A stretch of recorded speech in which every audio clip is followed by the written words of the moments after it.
Bonjour à tous, je suis ravie de vous retrouver une fois de plus dans la causerie de bonheur, le lieu où on parle de la parole sans prétention. Je viens avec une grande surprise aujourd'hui. Comme d'habitude, avant d'en dire plus, invite un ami à la causerie, commente, partage et like. Ça bénit plus que tu ne penses.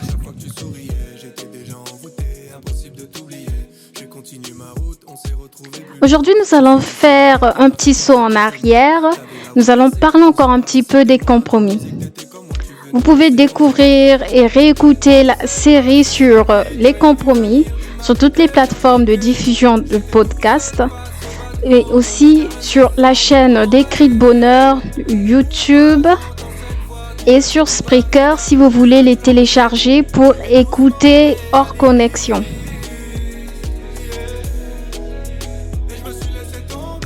Êtes-vous prêts pour la surprise? La surprise est que j'ai un invité avec moi. Aujourd'hui, nous allons échanger avec quelqu'un de spécial. Il est auteur, compositeur, musicien, interprète, un serviteur oint et béni par Dieu. Ce que j'apprécie chez lui, c'est son cœur d'enfant devant Dieu et sa passion pour le service au travers de la musique. Nous allons donc être avec Miguel, l'auteur de la belle mélodie que nous entendons au fond de cet épisode. Si vous ne l'avez pas encore écouté, je vous invite fortement à le faire après ce podcast. Le titre, c'est Hypnotisé.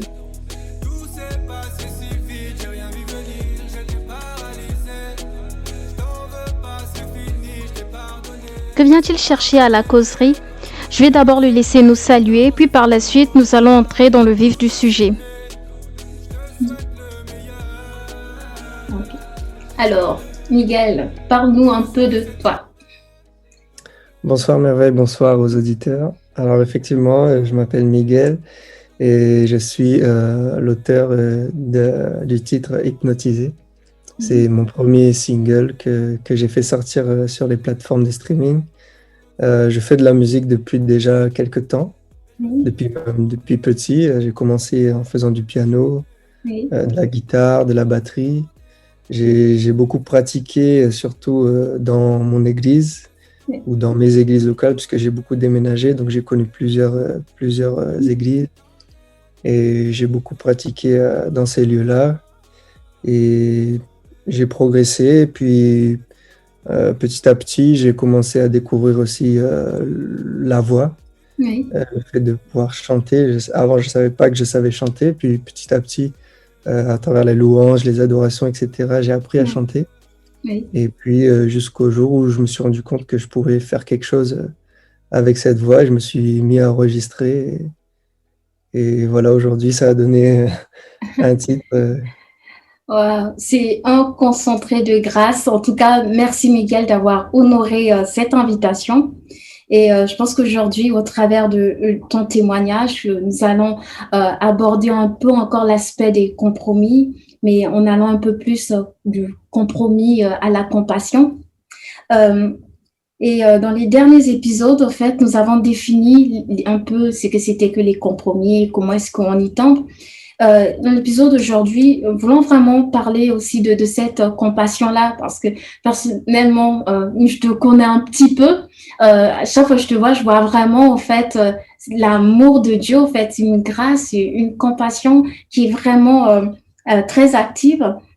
Et comment, finalement, parce que c'est la première phrase de ton titre, Hypnotisé, on dit comment après s'être finalement laissé tomber, comme tu as dit, on se relève, parce que ça aussi c'est important. Les compromis, malheureusement, ça peut arriver, mais important de se dire comment est-ce que la compassion de Dieu, en fait, vient nous trouver là pour nous relever, comment il vient pour nous secourir, comment il vient pour nous restaurer, comment il vient finalement nous donner aussi à chaque fois, en fait, il nous tend cette main, en fait, de l'opportunité, d'une seconde opportunité, d'une nouvelle chance. Et donc, si tu as eu à faire des compromis, reste avec nous.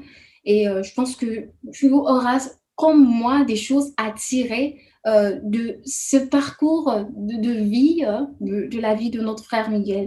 Alors, Miguel, encore bravo et félicitations pour ce chant magnifique. Et moi, j'ai vraiment aimé, en fait, vraiment les paroles, les textes. Moi, je suis quelqu'un, je m'accroche, me parle. C'est simple, il y a beaucoup de métaphores, mais c'est vraiment profond, en fait. Et je ne sais pas si tout le monde, en l'écoutant, a eu ce regard-là de se dire, bah, en fait, c'est peut-être parce que j'étais dans le thème, hein, justement des compromis que je me suis dit, bah, au fait, là, ouais, au fait, il est en train de montrer comment est-ce qu'au fait, par un compromis, par un mauvais jugement, peut-être aussi, au fait, il a fini par se laisser tomber, par se laisser séduire, plusieurs choses. Ton parcours, au fait, euh, ou même déjà l'histoire autour de ce chant, parce que finalement, on parle de ce chant-là, dans quel contexte, au fait, des choses sont arrivées? Est-ce que c'est une histoire vraie ou qu'est-ce qui t'a inspiré finalement au fait à venir à ce chant? Alors, oui, effectivement, c'est une histoire vraie. C'est bien quelque chose que j'ai vécu personnellement il y a quelques années maintenant. Mm. C'était à une époque où j'étais en train de me chercher, on va dire. Mm. Une époque où je commençais à prendre mes marques dans ma foi, où je commençais à grandir surtout. J'étais Mm. vraiment en Mm. pleine croissance. J'apprenais beaucoup de choses. Je Oui. découvrais beaucoup de choses spirituellement. Et j'étais vraiment dans cette phase-là d'apprentissage. Mm. Et c'est tombé un jour où je m'y attendais pas forcément. Tu vois, je m'attendais pas à rencontrer quelqu'un ou quoi que ce soit. Mm. Mais le jour où j'ai rencontré cette personne, en fait, ça m'a vraiment fait comme un, comme un coup de foudre, comme on dit. Oui. Comme un choc, quelque chose qui vient un peu perturber mon, mon état actuel, là Mm. où j'étais bien, j'étais en train de Oui. grandir. Mm. Et au début, ça m'a un peu, voilà, ça m'a un peu, j'étais frustré d'avoir ce sentiment-là d'être perturbé parce que je me dis que normalement, si, si, si c'est, si cette personne-là vient de la part de Dieu, ça devrait Oui. m'apporter une certaine paix, Oui. une certaine tranquillité, et c'était pas le cas. Donc Mm. déjà, premièrement, ce sentiment-là de stress, bizarre, Oui. c'était pas normal. Oui. C'était quelque chose, voilà, qui m'a un peu... Déjà là, j'aurais dû déjà comprendre, tu vois. Mm. Mais c'est fait que, voilà, comme je le dis, par sa beauté, par Oui. c'est ce qu'elle dégageait, sa personnalité, etc.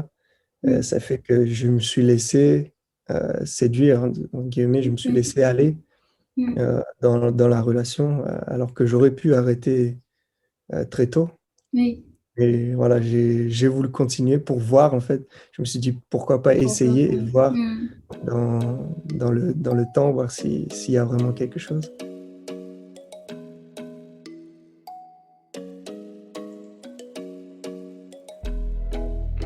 C'est tout pour notre échange d'aujourd'hui.